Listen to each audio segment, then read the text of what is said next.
अविराम धूप में रफी खुद को धरती में झोंक देता है। उसका माथा पसीने से चमक रहा है। शारीरिक तनाव के बावजूद रफी के होंठों पर एक आशावादी मुस्कान नाचती है। उसके पिता उसके बगल में खड़े हैं, जो ताकत और प्रोत्साहन का एक मूक स्तंभ है।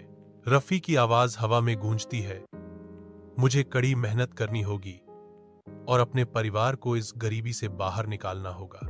खेत उसके सामने फैले हुए हैं, जो उसके सपनों का प्रमाण है और उन चुनौतियों का प्रतीक है जिन्हें वह पार करने के लिए दृढ़ है।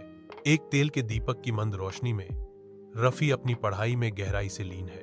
विनम्र घर रफी की आकांक्षाओं का गवाह है। उसकी आंखें अटूट सपनों को दर्शाती हैं। रात की शांति केवल पन्नों के पलटने की धीमी फुसफुसाहट से टूटती है। मां की आवाज शांति को चीरती है, बेटा, अगर तुम कड़ी मेहनत करोगे तो तुम हमारे नाम को रोशन करोगे। रफी ऊपर देखता है।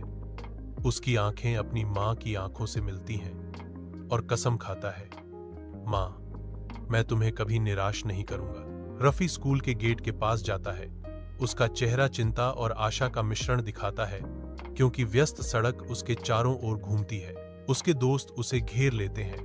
उनकी उत्साहित बातें स्पष्ट तनाव के खिलाफ एक आरामदायक ध्यान भटकाव है। शिक्षक रफी के बगल में चलते हैं, उन्हें आश्वासन भरी मुस्कान देते हुए। जैसे ही वे सूचना बोर्ड के पास पहुंचते हैं, एक सामूहिक आह भरी जाती है। इकट्ठे हुए छात्रों के बीच जैसे ही बोर्ड परीक्षा के परिणाम सामने आते हैं, अत्यधिक खुशी से अभिभूत शिक्षक चिल्लाते हैं, बधाई हो रफी, हम जानते थे कि तुम कर सकते हो। रफी अपनी जीत से विनम्र होकर घोषणा करता है, यह सब मेरी कड़ी मेहनत और मेरे माता पिता के आशीर्वाद का परिणाम है।